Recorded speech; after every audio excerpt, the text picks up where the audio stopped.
So now in the part 2, we will start with the lesson. Yes, today I want to tell you 3 stories from my life. Now whose life? Steve Jobs' life. He is telling his own story, and that also 3 stories. Let us see what it is about. That's it. Just 3 stories.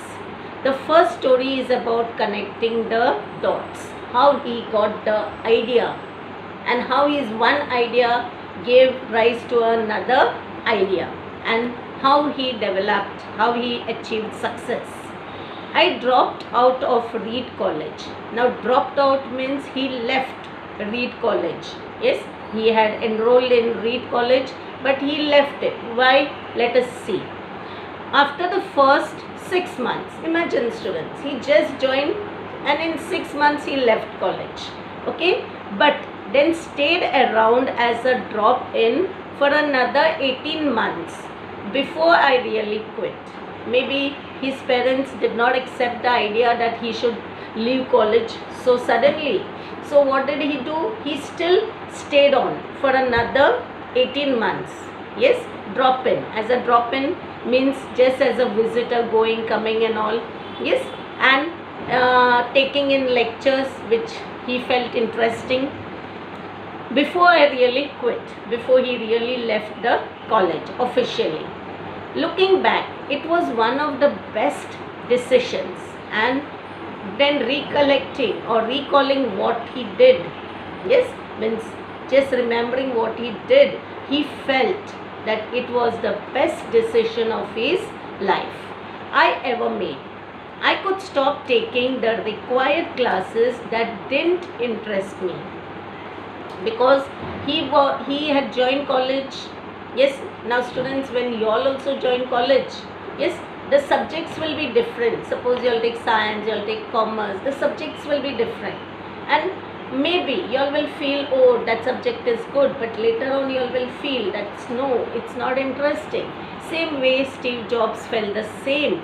He felt that he should not take the classes which didn't interest him and begin dropping in on the ones that looked interesting, and he started going to the lectures which interested him, because you know in colleges you get a choice of lectures, whether you want to take which option, which choice you want to take, whether you, because they give you an options. I didn't have a dorm room. Now dorm means dormitory, a big room where many students sleep. Yes, it is like a hostel room. So I slept on the floor in the friend's room. Now because he officially did not have a dormitory room, so what did he do? He slept on the floor in a friend's room. I returned Coke bottles for 5-cent deposits to buy food with. Now he did not have that much money to buy food also. Yes, so what did he do? You know, in those days or even now, when you buy cold drinks in glass bottles, if you take away the bottle from the shop, you have to keep a deposit. Yes, so that time the glass bottles deposit was 5 cents. Yes, a day in America. So many of the students is to bring the Coke bottles, drink it and not bother to return them to the shop. So what would Steve Jobs do? He would collect these bottles and then go and return them to the shopkeeper and take the 5 cents deposits. Yes, and with that he used to buy food. So that showed he did not depend upon his parents. He was not a burden upon his parents. And I would walk 7 miles across town every Sunday night to get one good meal a week at the Hare Krishna temple. Now, you know, many temples, they have a weekly meal. Yes, every week they have a meal. They serve food, yes, for the devotees, like how here in our Bhinder, they serve in Sai Baba temple on Thursday evening. Later in America, there is a Sri Hare Krishna temple which serves meals to the devotees every Sunday. And to get one good meal, Steve Jobs used to walk 7 miles. He used to walk, yes, 7 miles to get the meal. Yes, one good meal. I loved it, and not that he did not like it, just he only because forcibly had to eat it. No, I loved it. And much of what I stumbled into by following my curiosity and intuition turned out to be priceless later on. Now, stumble means I found out by following my curiosity. Curiosity means his eagerness, yes, his keen interest. And intuition means his ability to understand his inner feelings turned out to be priceless. Priceless means very valuable. Yes, what means priceless? Very valuable later on. Here's one example. Of course, many things he got which were valuable to him, but he is giving us one example. Reed College offered perhaps the best calligraphy instruction in the country. Now, calligraphy, writing, handwriting in different fonts. So, they gave a very good calligraphy instructions, lessons. And because I had to take a calligraphy class, I learnt about serif and non-serif and sans serif. Okay.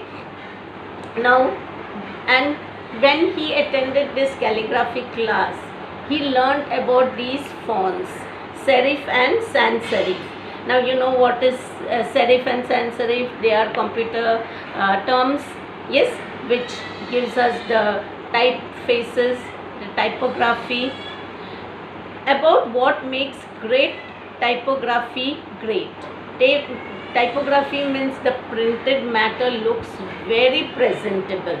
Okay, so he took lessons on this, and later on we will learn he installed this particular calligraphy, these particular fonts in his computer. 10 years later, when we were designing the first Macintosh computer.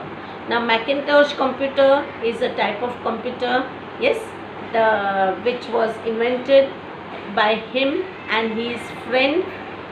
It all came back to me, and that came back to him, the calligraphy classes, and he installed it into his computer, and we designed it all into the Mac.